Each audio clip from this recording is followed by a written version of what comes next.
Hi everybody, it's Tamara here, wanting to give a short video on how we work with the development of self-compassion in the Body and Mind training program. So in the Body and Mind training program, BMT, we use the moving body to help support our understanding of what it is we want to do in the space of the mind to develop our mindfulness skills. The research tells us that self-compassion is a critical element of mindfulness, and actually that it's changes in self-compassion that may really lie at the heart of the benefits that we see with mindfulness. Remembering that John Kabat-Zinn's definition of mindfulness critically includes the non-judging component. So it's not just paying attention on purpose, moment by moment, to what unfolds. It needs to also include this attitude of kindness or non-judgment. So how do we do this? And how do we do this using the body to help us? In BMT, we use an exercise called going big, in which we make with our bodies the movements that we want to promote and encourage in the mental space. And there's 4 of these. The first movement is the allowing of the experience, not trying to push it down, suppress it, deny it, compartmentalize it, place it somewhere else. Part 1 is a movement that's about letting it arise to its fullest. Because we recognize that even when we try to do that, the mind has all sorts of tricky habits to try and keep us safe and make sure that we don't feel things that aren't nice. So stage 2 then is opening even more, an invitation to our emotions, our heart, our mind space to go bigger, opening more, allowing more, saying, how much space do you need? Look, there's no limit.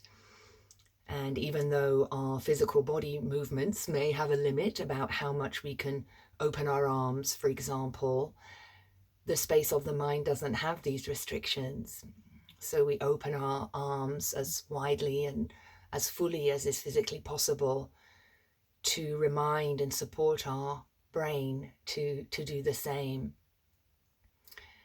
And it's in this opening that we can begin to see more of the details around our suffering and our distress. It's a wider aperture that lets us understand that these things probably are not occurring in isolation. They're a complex soup of personal things, environmental things, developmental, historical, cultural, all sorts of factors may be contributing to our distress. But when we're in a very tight and narrow focus on our distress, we don't see all of that. So going big, widening, opening, and then going a bit more, if we can tolerate it, is the invitation here. But having done that, what's our next move? Our next move is to embrace. So there's a reversal there of the movement. We've gone big around it to see all the detail. And the next movement then is a kind embrace, which may even include drawing closer to our experience of suffering, whatever that is, whatever the factors are around it. Can we embrace? Can we really train this capacity to hold close to our heart our suffering, not try to push it away or deny it? And then, because all of that can sometimes get a bit much, because it's quite a big ask, particularly if we have a lot of challenges or struggles in our life, then the final part is the grounding, taking our mind, our body, our movement back down to the earth. And so we were exploring this recently with a group of BMT teachers in training, in Brazil. And these students are really trained in this core BMT methodology, which is, once you know the principles of the practice, you can do it with any movement that you choose.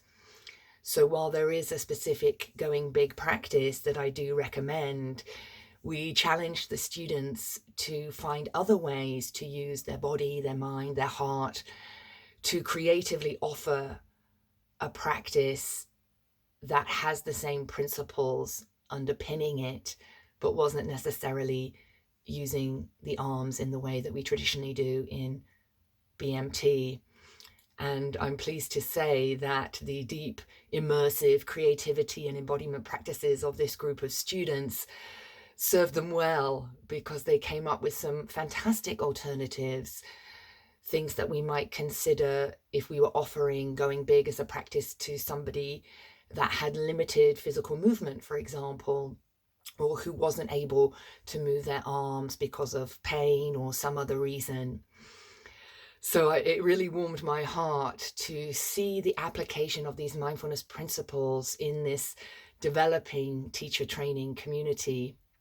And I must just name check there our deep embodiment practitioners, Mateus and Clarissa, who've really been working hard with the students and the team as well over the years to help us find more nuanced and deeper ways of using our bodies and movement, our connection with nature and our vulnerability, to help us trust in this creative process so that we can be flexible and adaptive when we bring these mindfulness and self-compassion training tools to real world settings and the real world challenges that we face today. We love to work with movement, though, of course, because this is one way that can help us make contact with some of those deeper and more difficult challenges and suffering that we face. But we also recognize this may not be possible for everybody. So we love to get creative and think about other ways to offer mindfulness to a broader spectrum of society and see if everybody can benefit from these tools and techniques and approaches. So I wish you well as you perhaps take your first steps, or maybe these are oft repeated steps, to connect to your own real vulnerabilities and suffering. This is not so we can wallow in it or get lost in it, but so we can see clearly about what is actually possible when it feels like there's nothing else we can do. And for me, mindfulness has really been helpful around this. When it feels like there's nothing else you can do, what can you do? When it's not okay, where is it okay? Or where is there some wiggle room to try something different and just take small steps to self-care and self-compassion? So thank you very much.